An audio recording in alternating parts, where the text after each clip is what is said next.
क्या सदानंद की मौत का वक्त करीब आ गया है? क्या देव और वसु का रिश्ता हमेशा के लिए खत्म हो चुका है? नमस्ते दोस्तों, सीरियल सारू के आने वाले एपिसोड में एक ऐसा भयानक मोड़ आने वाला है जिसे देखकर आपके होश उड़ जाएंगे। क्योंकि जहां एक तरफ सदानंद मौत की दहलीज पर खड़े हैं, वहीं दूसरी तरफ देव ने गुस्से में आकर वसु का मंगलसूत्र तक तोड़ दिया है। आज की स्क्रिप्ट में हम बात करेंगे उस दर्दनाक मोड़ की जहां वसु अपनी किस्मत से लड़ रही है। कहानी की शुरुआत वहां से होगी जहां सदानंद की तबीयत अचानक से बहुत ज्यादा बिगड़ जाती है और डॉक्टर साफ कह देते हैं कि वह कोमा में चले गए हैं और अब उनका बचना मुश्किल है। यह सुनकर पूरे घर में मातम छा जाता है, लेकिन सारू हिम्मत नहीं हारती।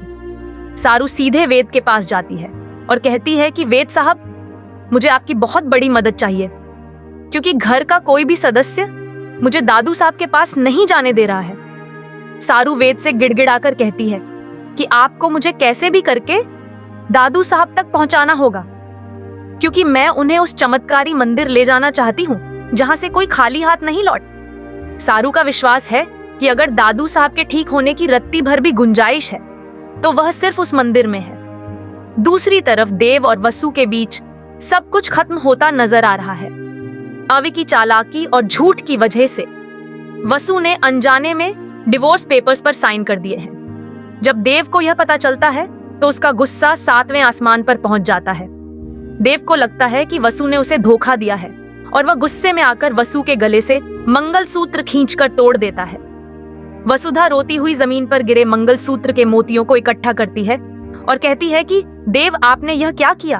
आपने अपने ही हाथों से अपना रक्षा कवच तोड़ दिया। इधर अवि को जब अपनी गलती का एहसास होता है तो वह वसु के पास जाता है, लेकिन वसु उसे एक जोरदार थप्पड़ जड़ देती है। वसु कहती है कि तुमने धोखे से मुझसे साइन करवाए हैं और अब मेरे पास लौटकर मत आना।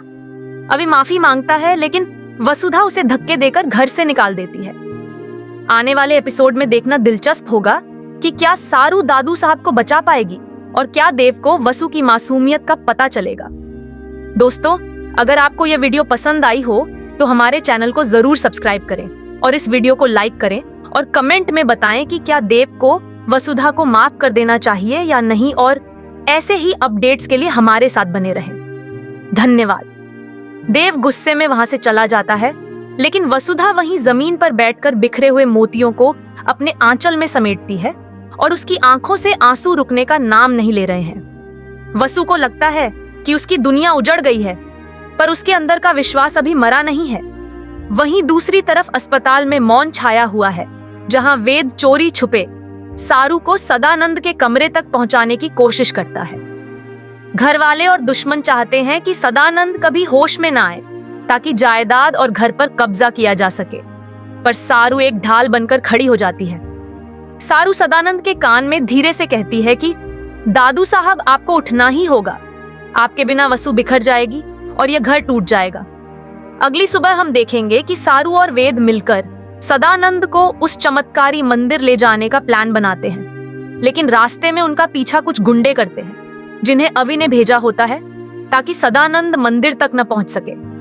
एक तरफ रास्ते में दुश्मनों से लड़ाई हो रही है और दूसरी तरफ मंदिर की दहलीज पर वसुधा नंगे पांव पहुंचती है और भगवान के सामने दीपक जलाकर बैठ जाती है। वसु प्रण लेती है कि जब तक सदानंद की आंखें नहीं खुलती और देव का गुस्सा ठंडा नहीं होता, वह अन्न जल ग्रहण नहीं करेगी। मंदिर में घंटे बजने लगते हैं और मौसम अचानक बदल जाता है, जो इस बात का इशारा है कि कोई बड़ा चमत्कार होने वाला है।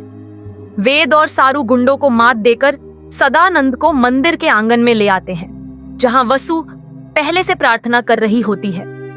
जैसे ही मंदिर की विभूति सदानंद के माथे पर लगती है, उनके हाथ की उंगलियों में हरकत होने लगती है। ये देखकर सारू की खुशी का ठिकाना नहीं रहता, लेकिन तभी वहां देव पहुंच जाता है, जो अभी भी वसु से नफरत कर रहा है।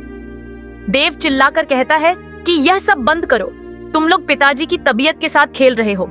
लेकिन तभी सदानंद धीरे से देव का नाम लेते हैं और उनकी आंखें खुल जाती हैं। सदानंद होश में आते ही सबसे पहले वसु का पक्ष लेते हैं और देव को बताते हैं कि असली गुनहगार वसु नहीं बल्कि अवि है, जिसने सारी साजिश रची थी। देव के पैरों तले जमीन खिसक जाती है और उसे अपनी गलती का एहसास होता है कि उसने एक मासूम पर शक किया और उसका मंगलसूत्र तोड़ दिया। अब आने वाले महा एपिसोड में देखना यह है कि क्या देव वसु के पैरों में गिरकर माफी मांगेगा और क्या टूटा हुआ मंगलसूत्र फिर से जुड़ पाएगा। दोस्तों, अगर आपको यह कहानी का ट्विस्ट पसंद आया हो तो हमारे चैनल को जल्दी से सब्सक्राइब कर लीजिए और वीडियो को लाइक करना मत भूलना और कमेंट में जरूर लिखें कि क्या देव को इतनी बड़ी गलती की माफी मिलनी चाहिए या नहीं।